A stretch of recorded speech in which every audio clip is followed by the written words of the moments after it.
70 ভাগ রায় অস্বীকার করার মধ্য দিয়ে আবার তারা আওয়ামী লীগের সেই ফেঁসিবাদী কায়দায় এক ব্যক্তির কাছে সমস্ত ক্ষমতা দিতে চায়।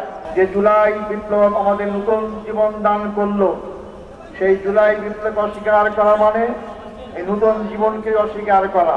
24শে জুলাই বিপ্লব একটি দলকে ক্ষমতাচ্যুত করে আরেকটি দলকে ক্ষমতায় বসার ছিল না। আমি আজকে আপনাদের সামনে কথা বলার সুযোগ পেয়েছি তা জুলাই বিপ্লবের কারণে।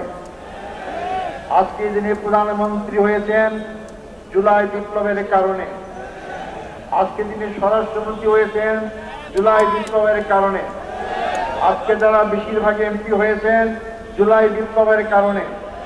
যে জুলাই বিপ্লব আমাদের নতুন জীবন দান করলো, সেই জুলাই বিপ্লব অস্বীকার করা মানে এই নতুন জীবনকে অস্বীকার করা। সংগ্রামী বন্ধুগণ, 24শে জুলাই বিপ্লব একটি দলকে ক্ষমতাচ্যুত করে আরেকটি দলকে ক্ষমতায় বসার ছিল না।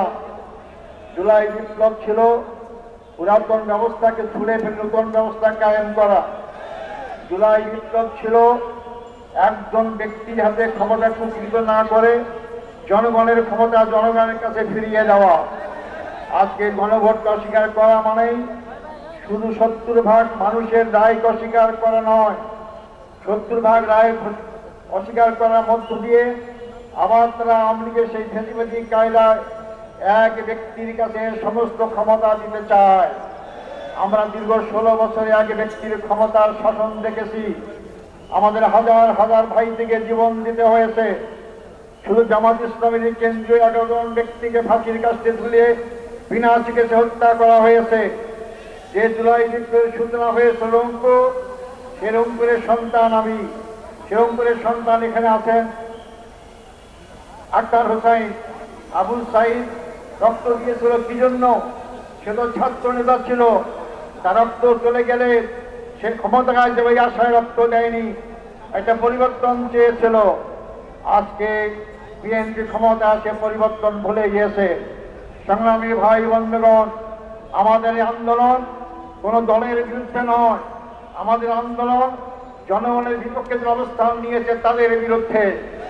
আমরা সকল সময় জনগণের পক্ষে থাকি।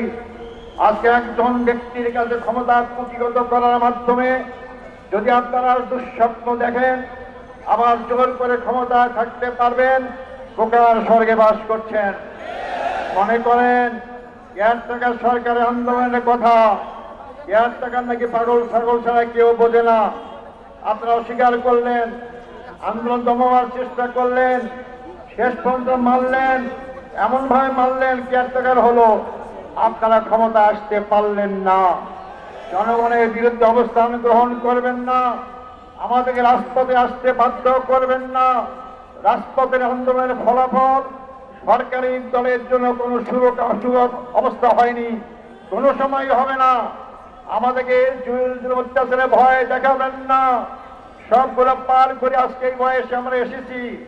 সময় থাকতে যদি দেশ ভালো চালাতে চান, গণভোটকে রায়কে মেনে নেন, কার্যকর করেন, জনগণ আপনাদেরকে ভালোবাসবে, শ্রদ্ধা করবে।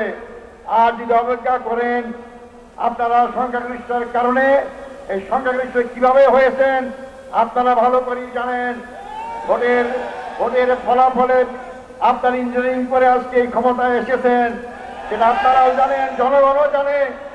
এই জন্য আপনারা জোর করে সংখ্যাগরিষ্ঠ অর্জন করে জোর করে দেশের জনগণের উপর চাপিয়ে থাকতে পারবেন না। আমাদেরকে আবার রাজপথে অবস্থান করতে বাধ্য করবেন না। যেটা সংসদে সমাধান করার চেষ্টা করুন। যদি সংসদের কথা যদি আপনারা রাজপথে আনতে দেন, রাজপথের আন্দোলন জনগণের কোনো সময় বিফল হয়নি, সফল হবে ইনশাআল্লাহ। একটা দল তো পালিয়ে গিয়ে একটা দেশে আশ্রয় পেয়েছে। জানি না আপনাদের সেই পরিস্থিতি সৃষ্টি করতে চান, আপনাদের জায়গা কোথায় হবে আমি তা জানি না। সংগ্রামী ভাই বন্ধুগণ, আজকে এমন এক সময় আমরা এই আন্দোলন করে তোলার চেষ্টা করছি যখন দেশের সাধারণ জনগণ জ্বালানি সংকটে ভুগতেছে। আজকে আমরা সংসদে দেখতে পাই মন্ত্রী বিবৃতি দেয় জ্বালানির সংকট নাই। জ্বালানির সংকট যদি না থাকে আপনারা কর্মঘণ্টা কমাইলেন কেন? স্কুল বন্ধ করার চেষ্টা করছেন কেন? হাজার হাজার গাড়ির লাইন কেন? তাই আপনারা বলতে চাই অবিলম্বে জ্বালানি সংকট চালান। শুনতে পাচ্ছি আপনারা দাম বাড়াবেন। যদি দাম বাড়ান, আমার একটা প্রস্তাব থাকবে আপনাদের কাছে।